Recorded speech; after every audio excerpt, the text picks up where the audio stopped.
Hey everybody, it's HaloMan27, and I am back for part 5 of Scott Pilgrim vs. the World, and this is the Night of Terror, and the twins are unstoppable. And my sister got home, so she's probably in the other room judging me, but secret door! And I will never fight those stupid dragon costume people again, because I hate them. Actually, funny thing about this warp, it skips like half the level. Which is extremely convenient, unless you want to actually play the level. Actually, that's not true. It doesn't skip nearly half the level, because this level is one of the longest levels in the game. There's a lot of money in the coin blocks, so I spend way too much time kicking them, even though it's really kind of unnecessary. But I do it anyway. And wow, it really just takes forever. Especially in hindsight. Well, this isn't hindsight because I'm watching it, but it is hindsight because it happened. What? Moving on. Okay, so in the last video, near the end, before I get on to what I was about to say, I need to say something else. So my outro yesterday, which for me was 15-20 minutes ago, went something like, "Later, suckers!" And there's actually a story to that. Oh no! The return of the metal balls of death and balls! And my sister just ran past while I was screaming about metal balls of death and balls. And there's pumpkin-faced people. Yeah, so there's actually a story to that outro. Basically, how it happened, it was while I was playing World of Warcraft, and this was like months ago at this point, because I stopped playing it like a while ago. But we were fighting Ragnaros, who at that point, this is like Cataclysm Ragnaros, who at that point was the hardest boss in the game. And we were fighting him, and someone screwed something up. I was a tank, I was a paladin, I was a beast, everyone sucked but me. No, I'm just kidding. There was other great people there, like Deathflame16 was there, and another of my friends was also there. But anyway, so we were doing that, and I was a tank, which is like what tank is basically the most important job. I'm not saying that because I am one. I'm saying that because I've played as a bunch of different classes and a bunch of different roles, and it is just clearly the most important job because usually they do the most work. But anyway, so someone screwed it up, and he was going on a rampage killing everyone.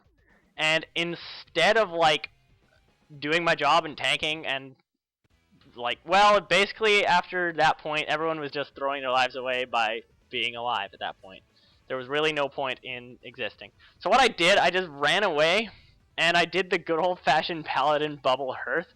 Like, I made it so I was invincible to damage temporarily, and then I just started teleporting.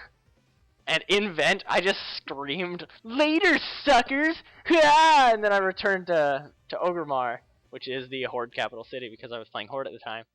And I loved it. I loved having said that, and I found it to be so awesome. Oh look, it's some guy! And since then, I have said it many times, and I just enjoy saying it so much that I decided to say it in the video. And yeah, that's the story of that. So anyway, what I was saying also in that video, before I derped it out, I said how those like numbers reminded me of Missing No from Pokémon. And actually I heard something about Missing No today that I found kind of interesting. Basically, how the story kind of goes... Wombo combo! Okay, how the story kind of goes, if you know Pokemon at all, if you know first gen is the best, obviously. You know the Pokemon Cubone, Marowak, and Kangaskhan. Basically, it goes a little like this. Missing No, well, I'll get to him. Kangaskhan always carries around a baby in its pouch. And the theory goes that or at least supposedly, it used to be that if the baby leaves the pouch, then, or something like that, and the mother dies, the baby will take the skull of its mother and wear it on its head and become Cubone, which later evolves into Marowak, which was then supposed to evolve into Kangaskhan originally. But they actually ended up scrapping the idea, so they changed Marowak completely, and they broke the relationship between the Cubone family and the Kangaskhan family. So Kangaskhan just breeds into more Kangaskhan's, and Marowak, or Cubone evolves into Marowak, and Marowak does not evolve. So basically, by severing that link, they actually did not... They created a completely new Marowak that Cubone evolves into that does not evolve. So how it works was Missing No is actually the Marowak program that was supposed to evolve, but it's no longer Marowak because they changed that up. Which is why I'm not entirely sure what level it's at, but you can actually level up Missing No to have it evolve into a Kangaskhan. And that is like the story behind it, or at least what I heard today about it. And I actually thought that was extremely interesting. It makes sense to me that they didn't put that in the final game, because it would be kind of hard to integrate with like the breeding system that came afterwards, I believe. Like how Marowak is only, or Cubone's only in existence if the Kangaskhan mother is dead. So I'm not entirely sure how they actually would have done that, but oh look, I killed the boss. Except that's actually not the end boss of this level. There's actually a third part, because in this level, the Katayanagi twins are the evil X's, 5 and 6. They are 5 and 6, and now you might be wondering, why is there 7 stages and only 7 evil X's if you fight 2 in the same level? Well, we'll get to that eventually, but not now. So yeah, like I was saying, I actually found that extremely interesting, and it makes sense to me why they didn't integrate it, because, like, yeah. Moving on. Also, another thing, I'm talking about Pokemon a bunch in this video. A friend of mine at school was complaining how Mew is 151 and Mewtwo is Pokemon 150. And if I just derp that up, I'm sorry to everyone I've ever spoken to. But Mewtwo does come before Mew in the thing, and they're like, why is this? And I think, I don't actually know. I'm just talking about a bunch of crap I don't actually know in this video. How it went... Seriously though, this video is completely about Pokemon.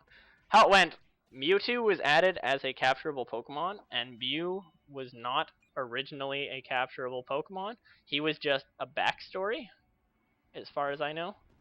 And then they ended up adding him. So Mewtwo actually existed in the game first, hence why he is given a lower number. And that's all I have that's all I have to say about Pokemon right now. Unless you want me to rant more about how I love Jolteon. Okay, I don't actually am done. I'm not. Wow. I don't actually am done talking about Pokemon. Same friend of mine as I said before. Actually, at school, he asked me this question, and he was like, if you could have any Pokemon you want, but in order for you to capture it, you had to tackle it, which Pokemon would you choose? And my favorite Pokemon is Jolteon, but I don't want to die, and tackling Jolteon would kill you. Like, straight up, you would impale yourself on it, and you would die. And I don't want to die right now. So I was like, wait, I know. I choose Arceus, or Arceus as I call him, because it sounds way cooler. Epic fire to get further in the level. And I was like, oh, metal balls of metal and balls and death. Metal balls of death and balls. That's the one. Yeah, I was like, I'd get Arceus. Arceus. I'm calling him Arceus again. Because if I tackle him, since the events of the movie, he doesn't hurt people anymore. And my friend was like, dang. And I was like, what? I have the god Pokemon. You mad, bro? It was pretty great. And, okay, I thought I just pwned myself in the face with a metal rod in the game. And that actually would have been hilarious, but really, really tragic. And tragic is not what I'm looking for right now. I'm looking for winning! No. No. Just, no. Oh my goodness. But now that I've thought about Charlie Sheen and completely chained it off of him, I want to talk about Ferris Bueller's Day Off. That is another awesome movie. I highly recommend watching it. They came out with a Super Bowl commercial featuring the actor that played Ferris Bueller, and that commercial was extremely awesome, and I totally love that movie. It's definitely like, it's probably in my top 5 movies of all time. But what are my top 5 movies of all time? Probably Scott Pilgrim vs. the World.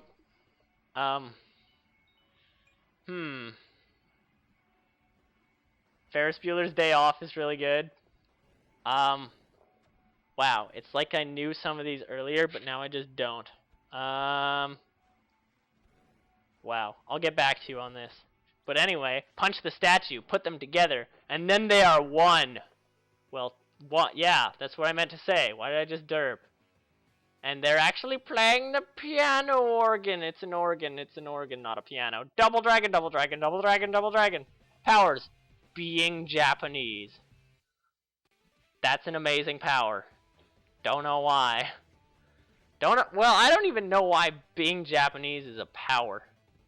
Like, any Japanese people, do you have superpowers? I love when that happens. They just hit me, I bounced off the wall, and I flew into them. And I absolutely love that. There's this achievement that you get if you kill both of them at the same time. And, like, it's extremely cool. Like, well, derp. Yeah. Oh, Twin Dragons. That is the achievement. That's a lot less cool than I thought. But I originally got that achievement by them, like, punching me bouncing off the wall, and then smacking into them, and they both died, and it was hilarious. Like, they both died at the exact same time. And I was so happy with that fact, because it looked so cool, but it was completely and totally unintentional. I never actually got to the point about talking about how they are related to their numbers, but unlike the other guys, it's really anticlimactic, and they are really unexciting. It's like the number of syllables in their name or something like that. But anyway, I'm about to run out of time for this video. So thank you all for watching. This has been HaloMan27. Later, suckers! Ah!